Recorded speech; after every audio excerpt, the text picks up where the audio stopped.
Hello students, आज मैं आपके साथ डिस्कस करूंगी पीस रेट सिस्टम। आपको बताया कि हम कौन सा टॉपिक कर रहे हैं, पीस रेट के हिसाब से वर्कर को पेमेंट करनी, उसका नया plan Gantt task and bonus plan. Gantt task and bonus plan, ये वाला प्लान किसने दिया है? गांट ने दिया है। टास्क एंड बोनस प्लान दिया है।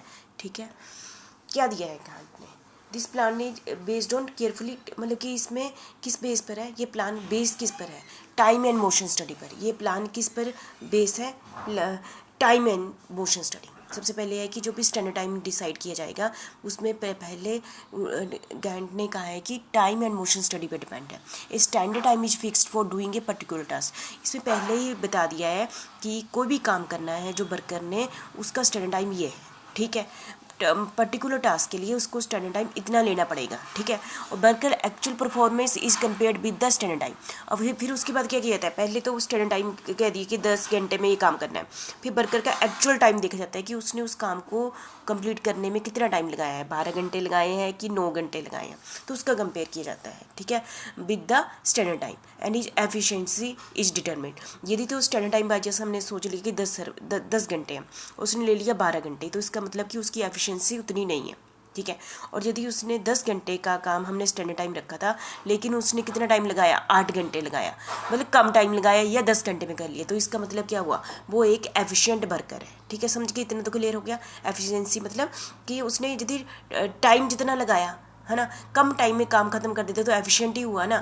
ठीक है, if a worker take more than standard time to complete the task, ज़्यादा टाइम लेता है ना, तो इसका मतलब उसकी एफिशिएंसी कम है, बिलो एफिशिएंसी है। ठीक है, he is given wages for the time taken by him. ठीक है, उसने फिर उसके एक जो फिक्स, हमने इस प्लान के अंदर एक फिक्स्ड वेजेस रखी होती है, उसको वो दे दी जाती है। ठीक है, यदि उसने एफिशिएंसी से कम काम किया है। ठीक है, and if a worker take standard time to perform the task, यदि उसने, हमने 10 घंटे रखे थे, उसने वो काम 9 घंटे में कर दिया या 10 घंटे में कर दिया, तो उसको माना जाएगा कि उसकी परफॉर्मेंस अपना स्टैंडर्ड टाइम के अकॉर्डिंग किया, और उसकी एफिशिएंसी को क्या माना जाएगा? 100% माना जाएगा। एफिशिएंसी को क्या माना जाएगा? 100%। बस इस 2 लाइनों में मैंने आपको क्या कहा? स्टैंडर्ड टाइम निर्धारित करना किस बेस पर? टाइम एंड मोशन स्टडी पे स्टैंडर्ड टाइम निर्धारित कर दिया। फिर स्टैंडर्ड टाइम का कंपेयर किया एक्चुअल से किया। यदि उसने एक्चुअल टाइम कम लिया तो उसको क्या? एफिशिएंट है।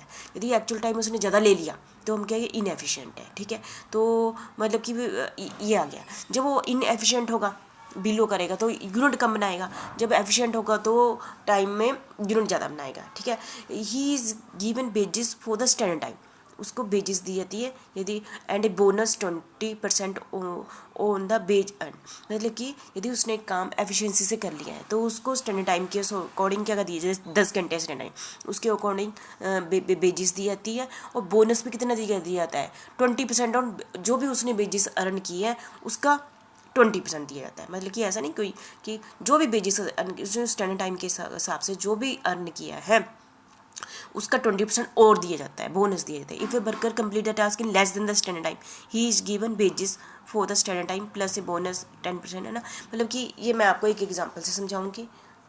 ठीक है, the plan is known as progressive rate system. इस प्लान को हम क्या कहते हैं? Progressive rate system. आप ये ध्यान रखना, ज्ञान टास्क एंड बोनस प्लान को क्या कहते हैं?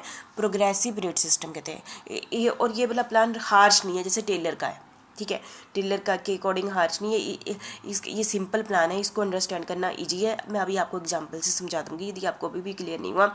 इसमें गारंटी दी जाती है कि टाइम बेसिस, इसमें वर्कर को गारंटी दी जाती है कि आपको 500 रुपये तो मिलना ही मिलना है। ठीक है, और फिक्स को पर यूनिट, क्योंकि इससे वो एफिशिएंट होगा, वो ज़्यादा काम करेगा, जिससे के कारण होगा जब कम टाइम में ज़्यादा काम कर देगा तो इससे क्या होगा? Fix cost per unit decrease हो जाएगी with the increase in production. ज़्यादा प्रोडक्शन करेगा तो फिक्स कॉस्ट पर यूनिट क्या हो जाएगी? डिक्रीज हो जाएगी due to incentive for efficiency given under the scheme of wages payment. ठीक है, तो इसको हम एक एग्जांपल से आपको समझाते हैं। यदि स्टैंडर्ड प्रोडक्शन पर मंथ है, स्टैंडर्ड है, पहले निर्धारित कर दिया टाइम एंड मोशन स्टडी के बेस पर, एक मंथ में कितनी प्रोडक्शन होनी चाहिए? 1000 यूनिट होनी चाहिए। और एक्चुअल प्रोडक्शन कितनी हुई देखते हैं। और गारंटी मंथली पेमेंट, और मंथली पेमेंट कितनी देनी है एम्प्लॉय को? कुछ गारंटी है, गारंटी मतलब को कम काम करे तब भी उसको गारंटीड है 500 रुपये देने देने। ठीक है, हमारे पास 3 लोग हैं, ए है, उसने 850 यूनिट बनाए, स्टैंडर्ड प्रोडक्शन कितनी थी? 1000, और इसने कितने बनाए? 1000 यूनिट बनाए, और इसने 1100 बनाए। 3 लोग हो गए ना, तीनों की एफिशिएंसी अलग अलग है। इसने तो स्टैंडर्ड टाइम के अकॉर्डिंग ही बनाए, है ना। इसने स्टैंडर्ड टाइम से ज़्यादा यूनिट्स बनाए, इसने स्टैंडर्ड टाइम से कम बनाए। ठीक है। तो 3 टाइम के वर्कर है, इसका मतलब जिसने कम बनाया उसको मिनिमम इतनी पेमेंट की जानी है। पीस रेट कितना है, एक पीस का रेट कितना है, 50 पैसे, 50 पैसे देना है एक पीस का रेट, ठीक है। तो अपने बन गया 1000 यूनिट है, मल्टीप्लाई बाय 50 तो 500 रुपया आ गया ना, स्टैंडर्ड कर दिया। पर ये भी कह दिया गारंटी भी है, पेमेंट है।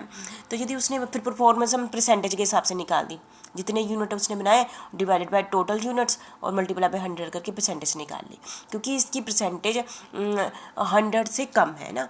तो ये इसको अर्निंग मिनिमम गारंटी कितनी दी जाएगी, 500, ठीक है।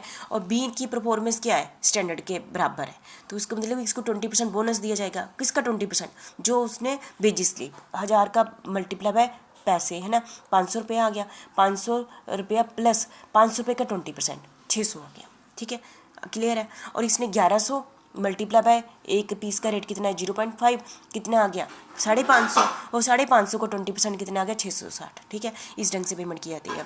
तो मतलब फिर से मैं रिपीट कर दूंगी, गैंट टास्क प्लान क्या होता है, जिसमें ये कंपेयर किया जाता है, पहले स्टैंडर्ड प्रोडक्शन दाद की जाती है, किसके बेस पर, टाइम एंड मोशन स्टडी के बेस पर। फिर इसका कंपेयर एक्चुअल परफॉर्मेंस के साथ किया जाता है।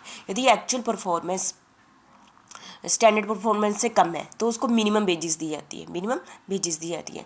यदि तो स्टैंडर्ड के बराबर है, ये स्टैंडर्ड से ज़्यादा है, तो स्टैंडर्ड यूनिट को मल्टीप्लाई बाय कर दिया जाता है जितने एक पीस के रेट से, और प्लस जितनी वेजेस बनती है उसका 20% और दिया जाता है, ठीक है। और यदि इसने 1100 बनाया है तो इसमें प्रोग्रेसिव सिस्टम है ना, यदि किसी ने 1200 बनाया होगा तो अपने आप ही उसका ये भी अमाउंट बढ़ जाएगा, बोनस भी बढ़ जाएगा, तो इस हिसाब से।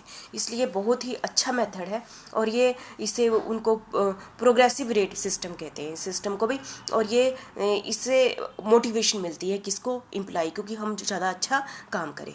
तो मुझे लगता है एग्जाम्पल से आप ज़्यादा Gantt task and bonus plan अच्छे से समझ गए होंगे, ठीक है। Thank you very much.